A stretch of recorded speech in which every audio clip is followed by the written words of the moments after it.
Mari bergerak bersama guru penggerak, menebar manfaat bagi pendidikan merdeka, lekas bergerak. Assalamualaikum warahmatullahi wabarakatuh.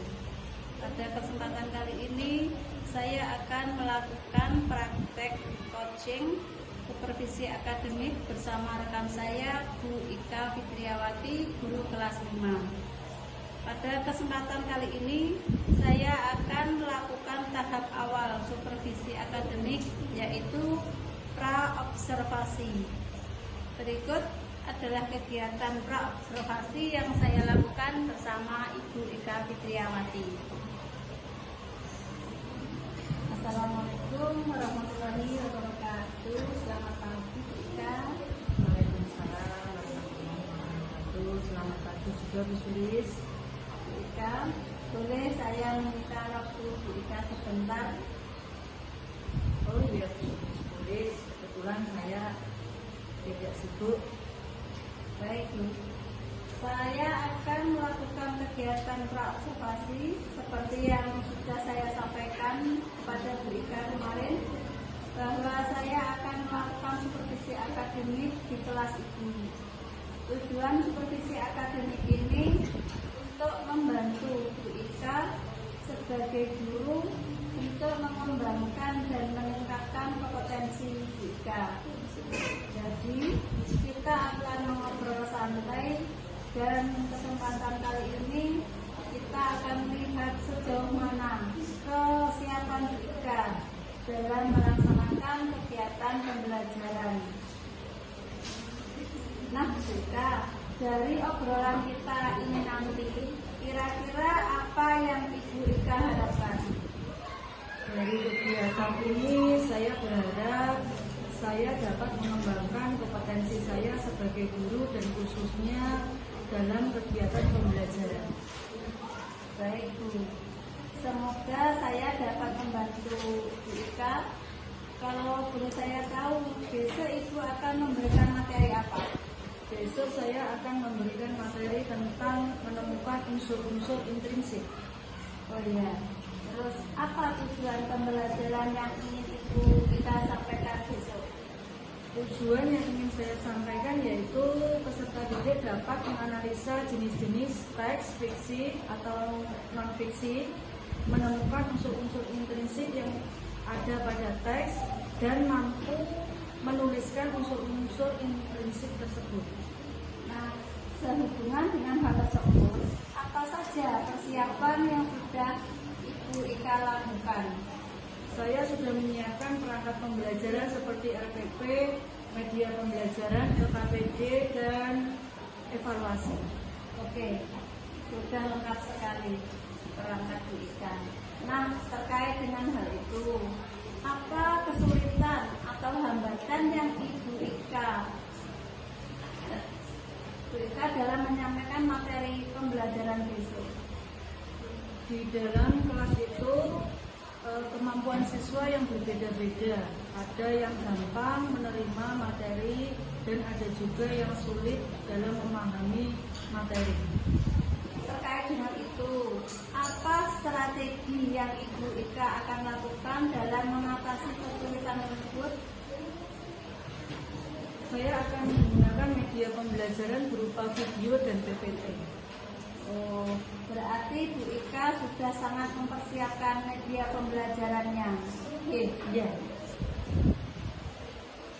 Media pembelajaran Bu Ika sudah menyesuaikan dengan kebutuhan siswa. Bagus sekali. Dari sini sudah terlihat bahwa Bu Ika sudah menerapkan pembelajaran yang berdiferensiasi. Nah, dari persiapan itu, apakah masih ada yang kurang? Untuk media pembelajaran yang saya buat masih dalam proses ditulis. Untuk menyelesaikan media pembelajarannya Bu Ika, kira-kira Bu Ika butuh bantuan dari siapa? Saya akan meminta bantuan dari rekan guru atau mungkin Bu Sulis bisa membantu saya. Insya Allah saya akan siap membantu. Ya, terima kasih Bu. Nah, Bu Ika, kompetensi apa yang Ibu kembangkan kembangkan dari kegiatan ini? Yang ingin saya kembangkan adalah kemampuan intelektual dan kemampuan sosial emosional dalam melaksanakan kegiatan pembelajaran. Dari penjelasan Ibu Ika, berarti Ibu Ika ingin mengembangkan kompetensi profesional, sosial, dan kepribadian. Nah, strategi apa yang Ibu Ika akan lakukan dalam pengembangan kompetensi Ibu Ika tersebut tadi? Saya akan menyiapkan perangkat pembelajaran yang lebih lengkap yang tentunya berpihak kepada murid seperti RPP yang memuat pembelajaran berdiferensiasi dan PSE, media pembelajaran yang menarik dan menyenangkan. Bagus sekali Ibu Ika. Insya Allah saya bisa membantu Ibu Ika dalam mengembangkan kompetensi yang ingin Ibu Ika capai dalam kegiatan observasi nanti. Insya Allah setelah kegiatan observasi nanti kita akan ngobrol lagi tentang apa yang belum dan yang sudah terlaksana rencana dari pengembangan diri Ibu Ika. Nah, untuk rencana pelaksanaannya kita akan melaksanakan observasi besok sesuai dengan yang sudah kita sepakati. Baik Bu Ika, terima kasih. Semoga besok semuanya berjalan lancar tanpa hambatan apapun. Amin, amin. Terima kasih Bu Sulis. Demikian kegiatan coaching supervisi akademik di tahap pra-observasi bersama Ibu Ika Fitriawati, guru kelas 5. Assalamualaikum warahmatullahi wabarakatuh.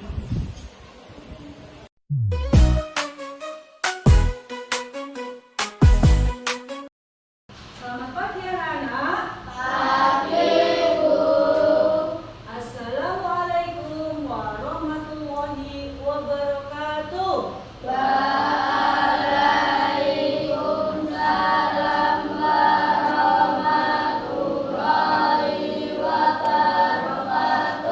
Bagaimana kabar kalian hari ini?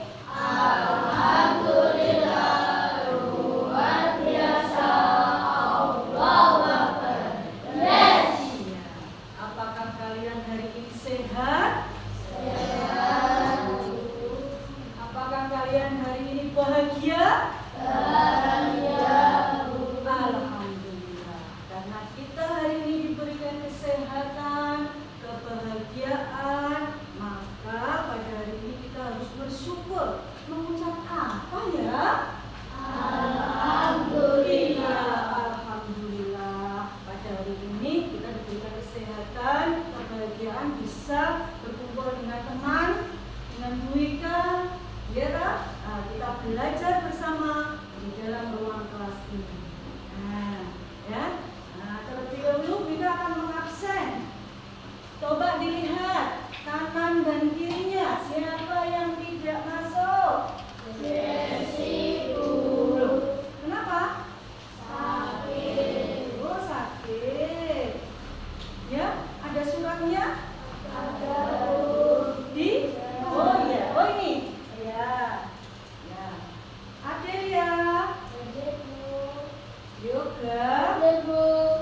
Ila. Jesse. Oh, sakit. Aji. Nada. Fadil. Naisila. Silvi. Ya. Ufaila. Oh iya. Juan. Ya. Sabri. Iya. Iya. Alhamdulillah. Kita sudah diberi kesehatan. Ya. Sebelum memasuki pembelajaran, kita berdoa terlebih dahulu. Tapi sebelum berdoa, kita tanya terlebih dahulu. Siapa hari ini yang berangkatnya lebih awal? Nah, ayo Yoga dipersilakan memimpin berdoa.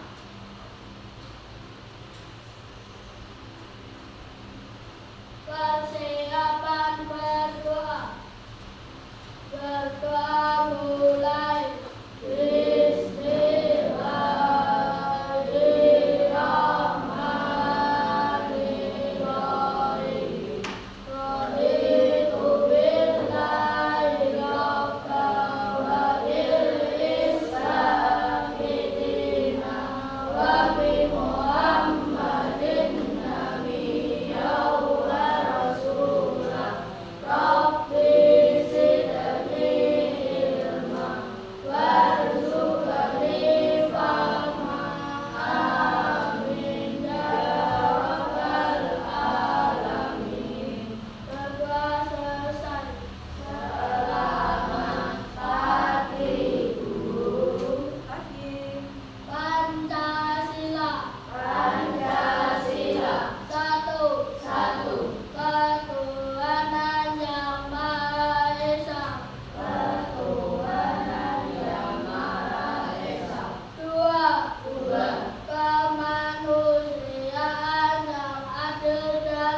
pelajaran kemarin jenisnya ada 3, yaitu kalimat majemuk setara sejalan, kalimat majemuk setara berlawanan, dan kalimat majemuk hubungan sebab akibat. Nah, masih ingat kalian ya kemarin? Nah, sebelum itu coba sekarang Bu Ika, sebelum pembelajaran dimulai, kita akan membacakan terlebih dahulu tujuan pembelajaran hari ini. Nah, tujuan kita pembelajaran hari ini yang pertama adalah dengan menyimak video teks fiksi, peserta didik mampu menganalisis unsur intrinsik yang terdapat dalam cerita dengan tepat.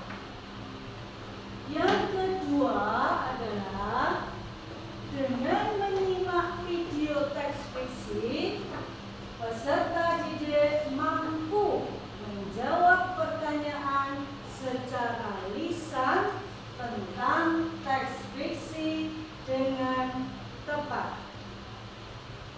Tujuan yang ketiga adalah dengan kegiatan berdiskusi, peserta didik mampu menemukan unsur intrinsik dari cerita yang berjudul Kelinci Kecil dan Burung Pipit dengan benar. Tujuan yang keempat adalah dengan kegiatan berdiskusi, peserta didik mampu mempresentasikan unsur intrinsik dari cerita yang berjudul Kelinci Kecil dan Burung Pipit dengan tepat. Itu tujuan pembelajaran yang harus kita pelajari pada hari ini. Nah, tapi sebelum memasuki pembelajaran, jika memiliki musik, coba dengarkan ya.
Iya. Bagaimana perasaan kalian setelah mendengarkan musik? Alhamdulillah, berarti hari ini sudah siap menerima pembelajaran. Siap? Iya. Sebelumnya, sebelum itu kita mau tanya dulu. Apa yang dimaksud dengan cerita non-fiksi? Siapa ya yang tahu? Ya? Khayalan. Oke. Siapa lagi ya? Oh ya? Teks imajinasi. Iya, betul. Nah, teks fiksi adalah teks khayalan atau imajinasi dari penulis dan bukan berdasarkan kenyataan atau kebenaran. Sekarang kita tanya lagi, apakah kalian pernah membaca cerita cerita fiksi? Maaf ya.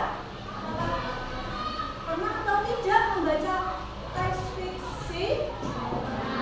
Pernah. Sekarang coba sebutkan 3 contoh cerita fiksi yang pernah kalian baca. Apa ya kira-kira? Kisah semut dan belalang. Adelia pernah membaca kisah semut dan belalang. Terus siapa lagi ya yang bisa menyebutkan? Iya, Maisila pernah membaca kisahnya bawang merah dan bawang putih. Nah, siapa lagi ya? Cuma satu? Oh ya? Ya? Maling Kundang. Fadil pernah membaca kisah Maling Kundang. Iya, betul ya. Cerita yang dibaca oleh teman tadi adalah contoh dari cerita fiksi. Nah, sekarang apakah kalian tahu unsur intrinsik yang berada di dalam cerita tersebut? Ya? Tema. Ya. Apa lagi ya? Ya? Tokoh. Nah, tokoh dan tema ya. Ya. Kali ini kita akan mempelajari tentang unsur intrinsik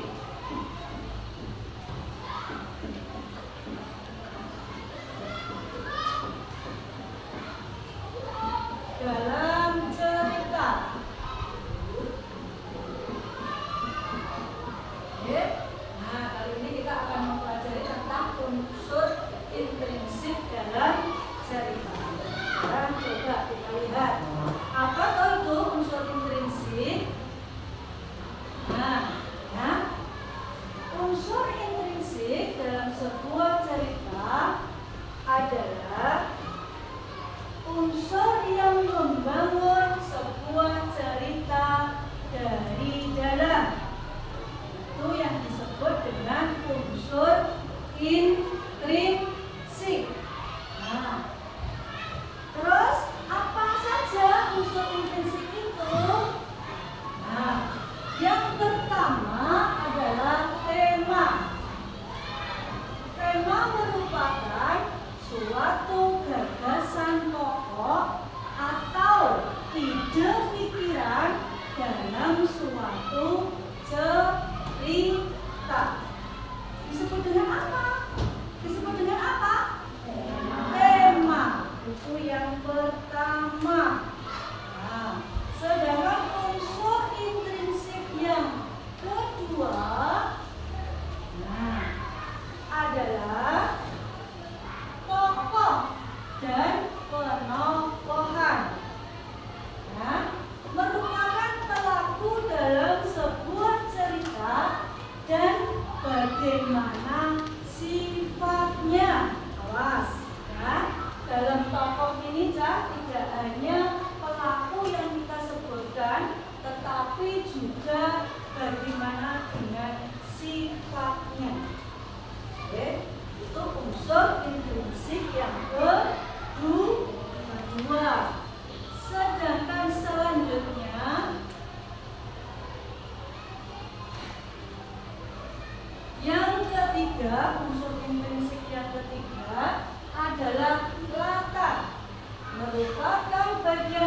cerita yang mengacu pada tempat dan waktu terjadinya peristiwa serta lingkungan sosial yang digambarkan untuk menghidupkan peristiwa.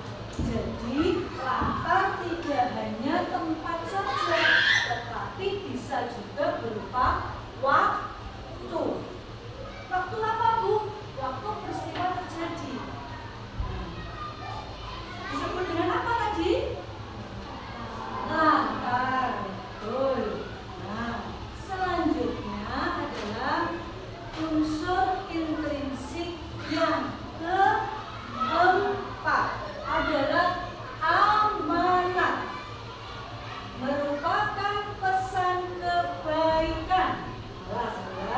Pesan kebaikan yang disampaikan pengarang melalui cerita. Disebut dengan apa, anak-anak? Amanat. Nah, sedangkan selanjutnya unsur intrinsik yang kelima adalah alur cerita. Merupakan susunan peristiwa dalam sebuah cerita yang mengarah pada suatu penyelesaian, baik di awal, pertengahan, maupun akhir. Itu yang disebut dengan alur cerita. Nah, sekarang berarti unsur intrinsik dalam sebuah cerita ada berapa? Ada 5. Yang pertama tadi apa? Tema. Yang kedua? Yang ketiga? Yang keempat? Iya, yang kelima adalah alur cerita. Nah, oke. Nah, itu. Nah, unsur-unsur intrinsik yang berada dalam sebuah cerita.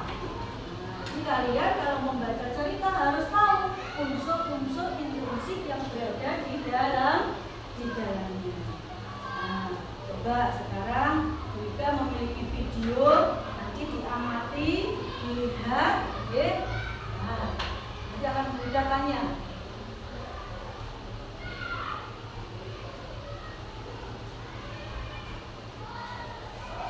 Kura-kura Sambung.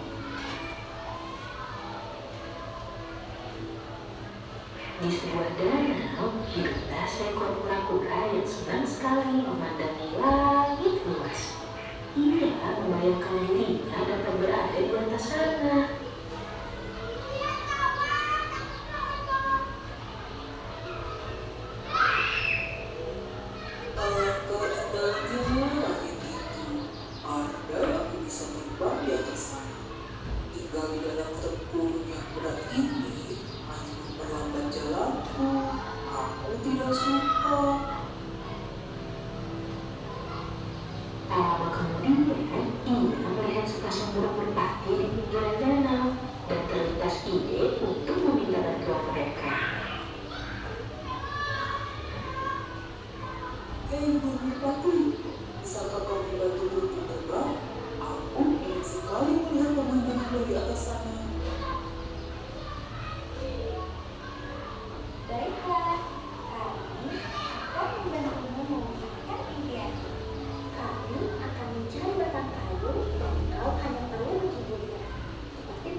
Tenang saja, aku akan menggigitnya sekuat tenaga.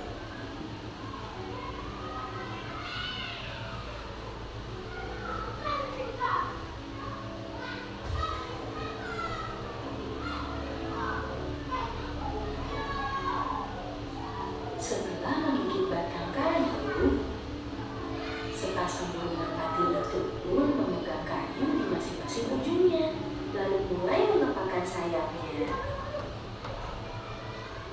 Perlahan-lahan mereka terbang ke langit dan kura-kura sangat gembira.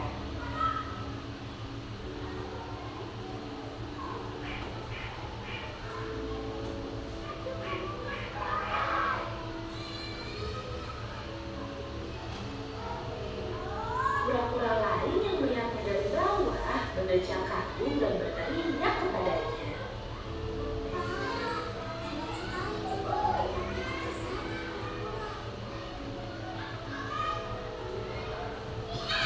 Kura-kura yang sudah merasa hebat itu pun berniat membalas pujian tersebut dengan sombong. Saja.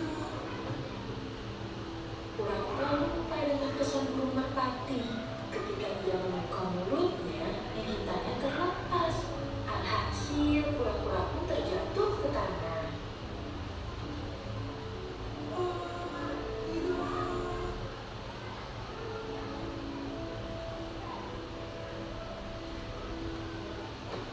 Untungnya, kura-kura memiliki tumpul keras yang melindunginya. Ia menyesal karena telah menyepelekan apa yang sudah dia miliki dan tidak mengikuti pesan dari sepasang burung merpati tersebut karena kesombongannya.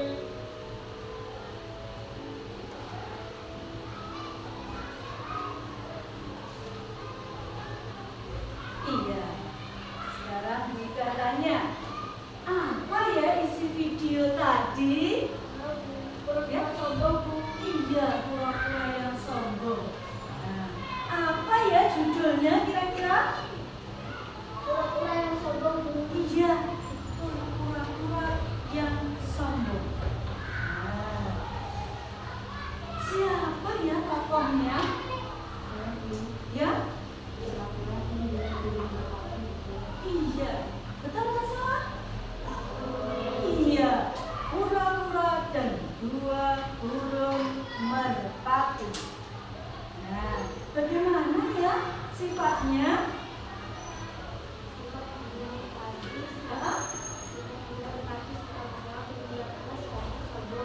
Iya, betul.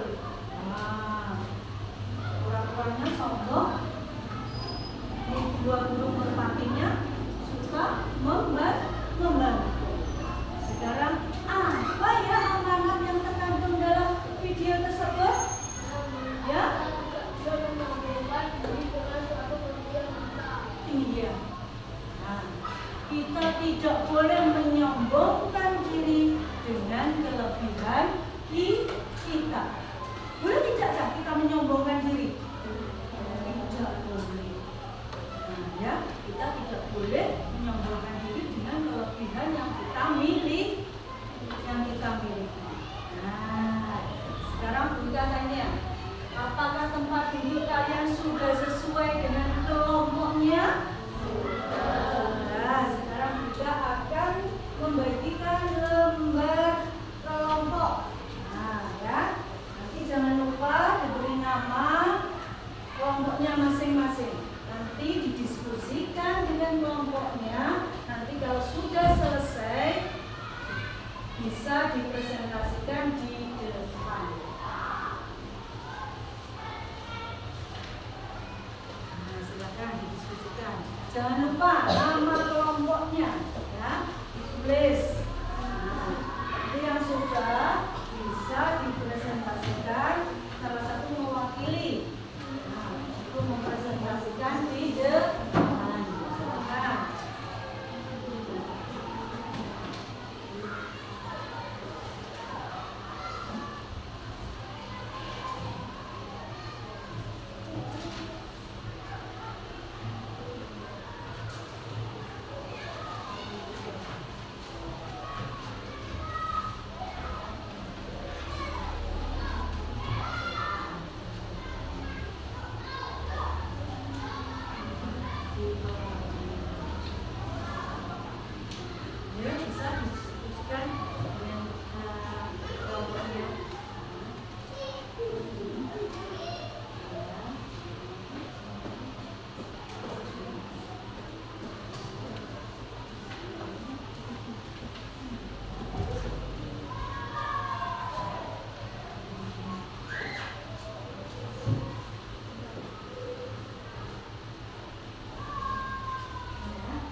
Kita mulai dari kelompok 1 dulu. Siapa yang mewakili? Nah, silakan. Saya dari kelompok 1 ini saya pada kelompok 1 ini mempresentasikan hasil diskusi kami. Nah, Itu cerita.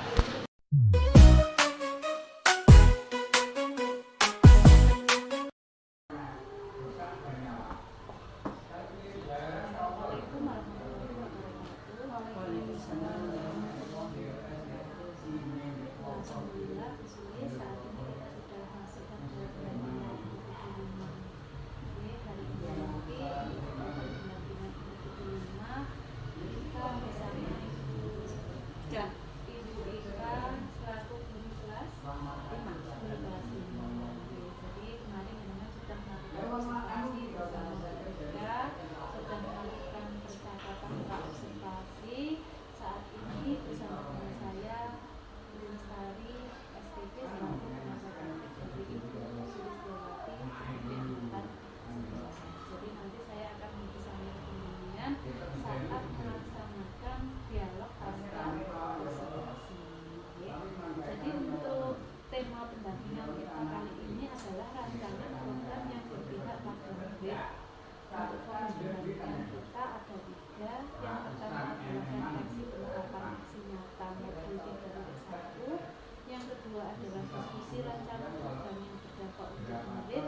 Yang ketiga adalah diskusi perkembangan komunitas praktisi yang ada di sekolah. Jadi nanti dalam melaksanakan dialog pasca observasi, Bu Sulis bisa menggunakan prinsip-prinsip coaching yang sudah dipelajari dalam pendidikan guru pemuda. Jadi untuk prinsip coaching yang kita gunakan, yang pertama adalah kemitraan, kedua adalah proses kreatif, yang ketiga adalah pemaksimalan potensi. Dalam prinsip kemitraan nanti tujuan ditetapkan oleh rekan sejawat. Jadi Bu Ika nanti bisa menyampaikan tujuan kegiatan pembelajaran yang sudah dilaksanakan dan diobservasi. Berikutnya, tidak menggurui atau memberikan saran atau nasihat kepada rekan sejawat pada saat dimintai saran atau berbagi pengalaman. Ini tulis. Terus berikutnya untuk proses kreatif, yang pertama adalah adanya percakapan 2 arah dengan rekan sejawat. Jadi yang lebih banyak berbicara nanti adalah rekan sejawat. Terus berikutnya mendengarkan, mengulang, merangkum perkataan rekan sejawat dan bertanya. Ini adalah tugas code-nya. Jadi disulis. Berikutnya pertanyaan yang digunakan merupakan pertanyaan untuk menggali informasi. Terus berikutnya adalah prinsip memaksimalkan potensi. Percakapan tersebut harus menghasilkan tindak lanjut konkret. Selanjutnya, tindak lanjut konkret berasal dari rekan sejawat. Dan percakapan ditutup dengan kesimpulan dari rekan sejawat. Jadi nanti yang melaksanakan atau menyimpulkan percakapan ini adalah rekan sejawat. Oke. Jadi monggo, ini nanti untuk waktu sepenuhnya saya serahkan kepada Bu Sulis selaku supervisi. Jadi saya hanya membersamai dan memberikan komunikasi. Terima kasih. Waktu saya serahkan sepenuhnya ke Bu Sulis.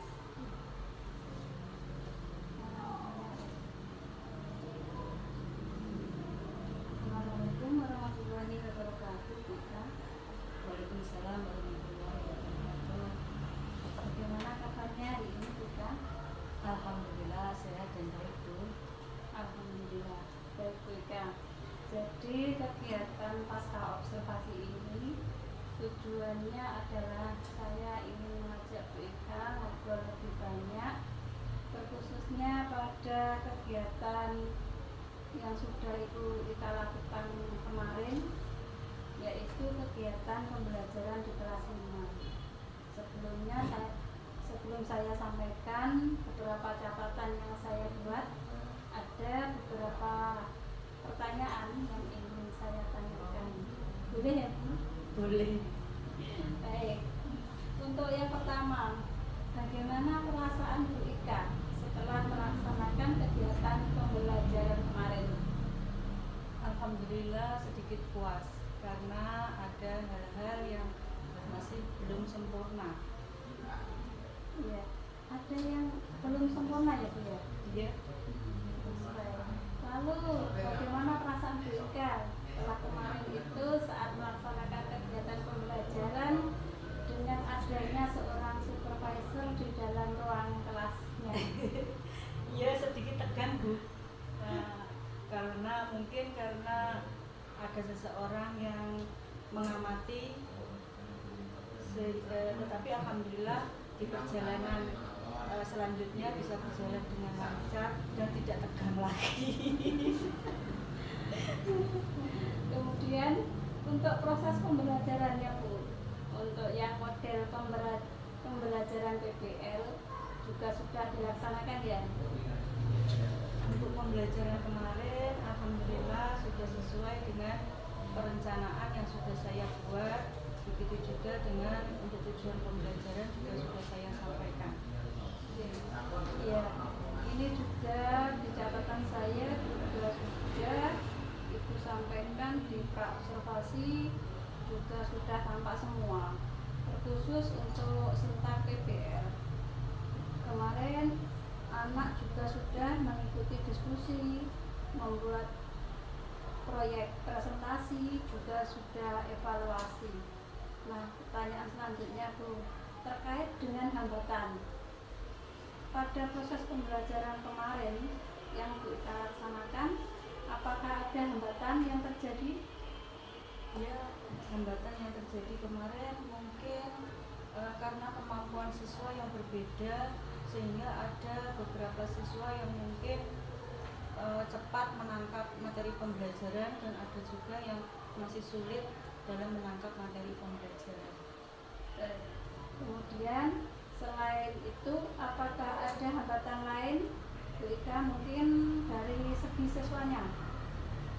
Untuk siswanya mungkin mereka masih takut atau mungkin malu dalam berpendapat, apalagi ada guru baru, mungkin mereka agak takut, sehingga hanya anak-anak itu saja yang berani menyampaikan pendapatnya. Jadi keaktifan siswa dia maksudnya yang kurang pada saat ada supervisor di ruang kelas itu. Iya. Ya. Juga kemarin saat ada supervisor mungkin ya saya waktu itu di situ saya juga mengamati. Nah, terkait hambatan yang terjadi ini, kira-kira menurut Bu Ika alasan apa yang menurut Bu Ika menimbulkan hambatan ini? Mungkin alasan Bu Ika pribadi. Ya mungkin karena saya kurang memaksimalkan kepada anak-anak. Saya hanya memberikan beberapa batasan saja, siapa yang mau atau siapa yang ingin berpendapat, sehingga yang lain ya nyaman-nyaman aja, tidak mau berpendapat. Baik, jadi alasannya seperti itu. Mungkin karena saat itu Bu Ika hanya menawarkan, tidak memberikan kesempatan pada seluruhnya, tidak pada semuanya, hanya beberapa yang mungkin terkait itu yang paham, yang benar aja, yang mungkin Bu Ika yang tunjuk, begitu ya. Nah, dari hambatan ini, kira-kira Bu Ika punya solusi? Ya, untuk mengurangi hambatan tersebut mungkin saya akan memberikan kesempatan yang lebih luas lagi kepada anak-anak, dengan cara mungkin saya akan langsung menunjuknya biar anak-anak bisa belajar menyampaikan pendapatnya. Baik, jadi diberikan kesempatan langsung untuk semua siswa. Jadi yang kira-kira yang bisa, yang mau akan ditunjuk langsung ya. Nah, kemudian Bu Ika kan sudah memberikan solusi tadi. Kira-kira kapan Bu Ika mulai action atau melaksanakan untuk memperbaiki hambatan-hambatan yang sudah terjadi untuk pembelajaran Bu Ika selanjutnya? Mungkin rencananya pada pertemuan berikutnya.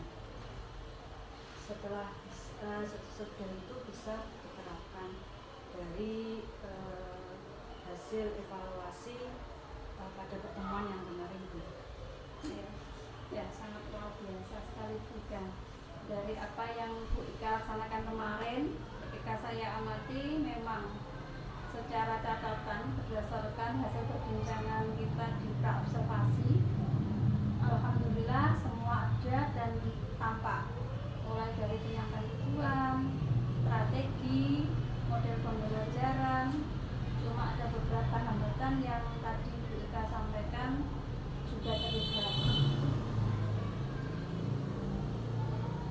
Kemudian presentasi tadi juga merupakan hambatan karena hanya beberapa anak saja yang berani menyampaikan. Tadi sudah diberikan solusinya sama Bu Ika. Nah, terus sesuai dengan catatan saya, solusi dari Bu Ika ini memang luar biasa bagus ini Bu. Dan saya harap solusi yang Bu Ika sampaikan tadi bisa dilaksanakan dengan baik untuk kedepannya, sehingga bisa membantu kegiatan pembelajaran Bu Ika menjadi lebih positif.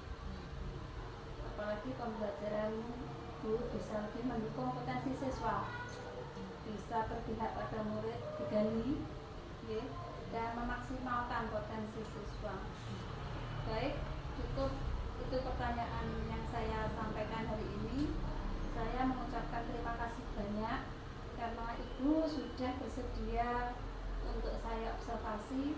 Terima kasih juga mulai dari kegiatan pra, kemudian aksi kemarin, dan sekarang pasca observasi. Terima kasih sudah membersamai saya untuk melaksanakan kegiatan supervisi dari kegiatan CGP saya. Luar biasa Bu Suli, Bu Ika dari kegiatan pasca observasi ini berjalan dengan lancar. Yang jelas dari kegiatan pasca observasi ini bisa kita gunakan untuk mengevaluasi tentang kegiatan pembelajaran yang sudah kita laksanakan di dalam kelas. Biasanya untuk kegiatan supervisi ini dilaksanakan oleh sekolah bersama siapa?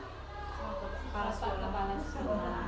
Jadi mudah-mudahan nanti ke depan kalau disupervisi sama Bapak Kepala sekolahnya, ya Kita sendiri, saya tidak sudah mendodok. jadi nggak usah takut, karena yang jelas dari kegiatan supervisi nanti pasti ada satu masukan yang sekiranya bisa digunakan untuk peningkatan pembelajaran yang ada di dalam kelas.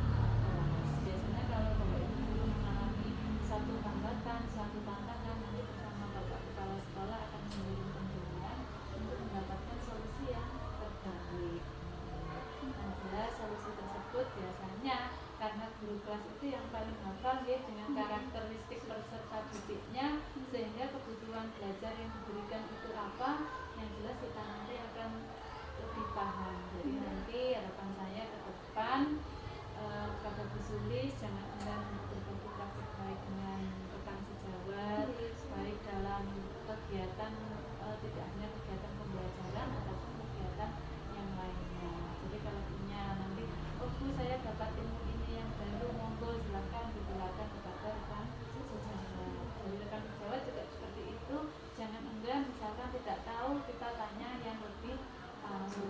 Itu harapan kami.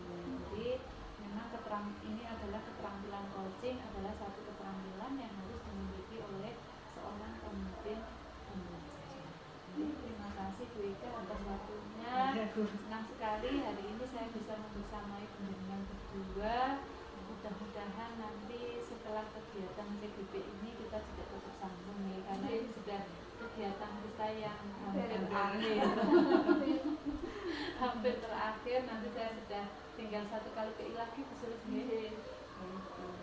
Terima kasih, saya akhiri sampai di sini. Saya mohon maaf manakala apa yang saya sampaikan tadi ada satu hal yang kurang berkenan di hati. Untuk maaf. Terima kasih. Wassalamualaikum warahmatullahi wabarakatuh.